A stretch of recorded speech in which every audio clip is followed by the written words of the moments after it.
Oh my God, meditation changed my life. Okay, it's a powerful practice, but most people can't meditate. Why? Because of myths about meditation that set the expectations so high. I've been a meditation and yoga practitioner since 2014, but it's been a difficult journey, and I was not able to meditate regularly at first. I knew it was something that I should be doing, but I had the wrong mindset about meditation as a beginner. I was putting too much pressure on myself. However, I really wanted to practice, so I sought support from more experienced meditators who helped me change my mindset about meditation and practice daily. Now, as a more experienced meditator myself, I can help you be more in the present moment, be more mindful by explaining 2 myths about meditation that keep you from meditating and 2 tips that will help you start meditating the right way. Stay tuned.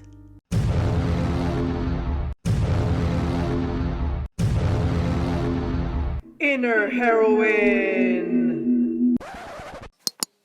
If you knew an activity could increase your number of neurons and change your neural pathways for the best, would you keep at it? I studied the scientific benefits of meditation, yet I had a love-hate relationship with meditation, and I understand why some people want to meditate but don't.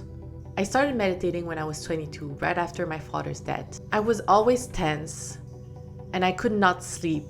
My mind was racing uncontrollably about things that I could have done better. I felt uncomfortable in my body, so I was always upset. I was already in therapy, but I needed something more, something that would take into account my mind, my body, and my soul. So I found meditation. I started meditating, but I often got upset because I wanted it to be perfect. And I also cried sometimes during meditation. So it discouraged me from practicing regularly. But I realized that it was because I had the wrong mindset about meditation. And I tried different types of guided meditation, and one really stuck with me, which I will share later in this video, so stay tuned until the end. After practicing regularly for years, I now feel more calm and more in control of my body. I'm able to stop my negative thoughts and reframe situations to focus on the positive and on the solutions. Meditation helped me master myself, which is a big step in my personal development because I really used to be crippled by anxiety and depression. So meditation changed my life, and I wanted everyone to do it, but I realized that most people were not able to meditate because they had the wrong mindset about meditation, just like I did have the wrong mindset about meditation.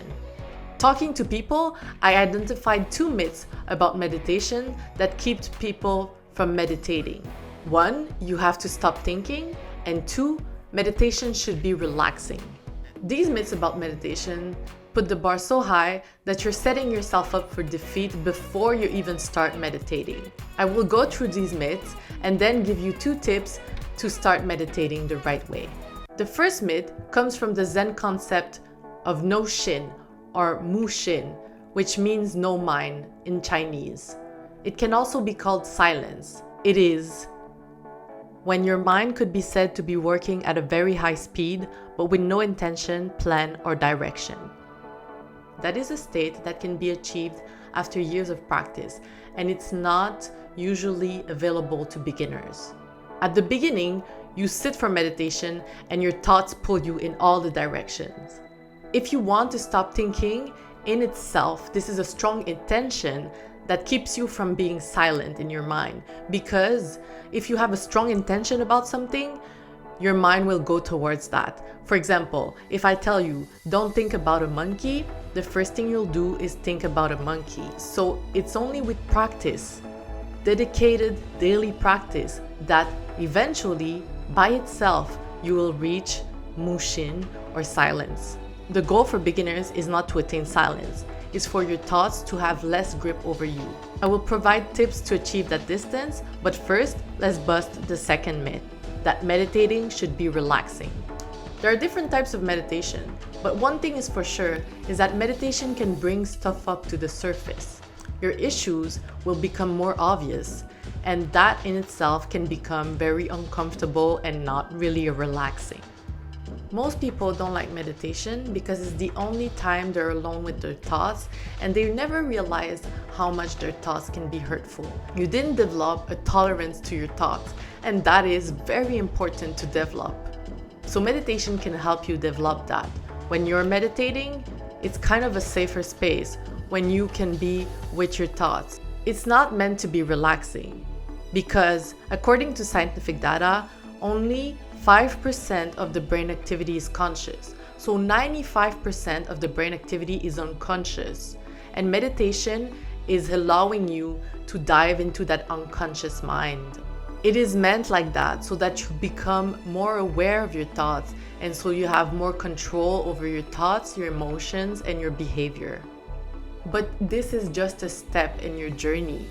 After years of practice, or even after a few months of practice, if you're really dedicated, you really look forward to meditation because it can make you experience really wonderful states.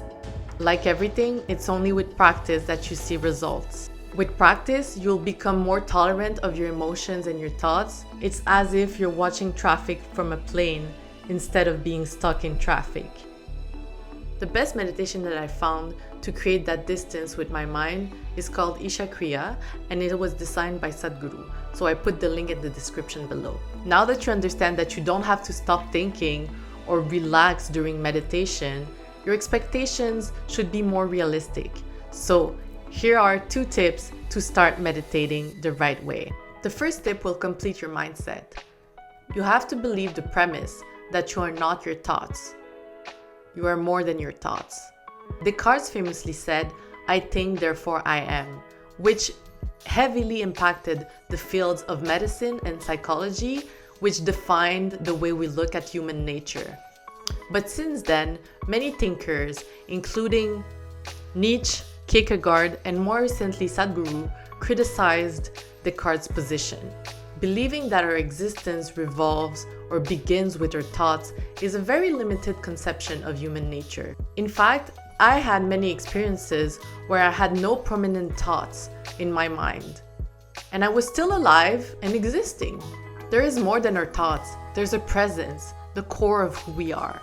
You can call it a soul, but I don't really like to go there because you can think about it as a religion. It's not a religion. It's just the fact that we're more than the mechanics of our mind.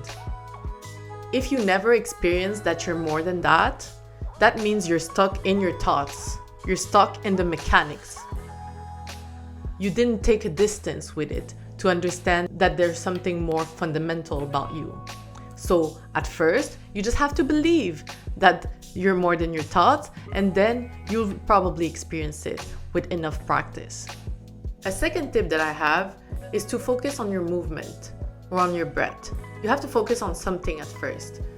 You can try meditating when you're walking, for example, so you focus on each step.